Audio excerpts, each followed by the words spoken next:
Is your GMC Sierra key fob not working? Before you spend money at the dealership, a dead battery is likely the culprit.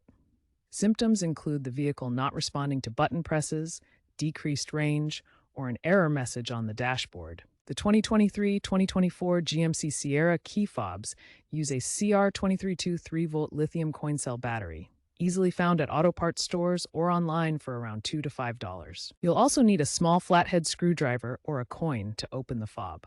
Ensure you have these supplies before starting.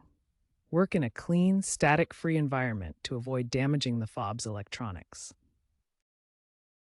Carefully insert your flathead screwdriver or coin into the seam of the key fob casing and gently twist to pry it open. Once open, remove the old CR232 battery.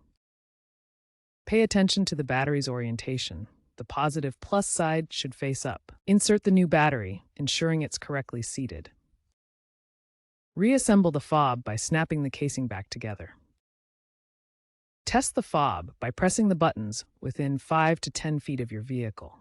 If it doesn't work immediately, try cycling the vehicle's ignition to reset the system.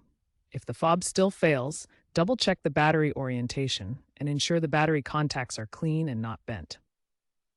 If problems persist, consider professional help.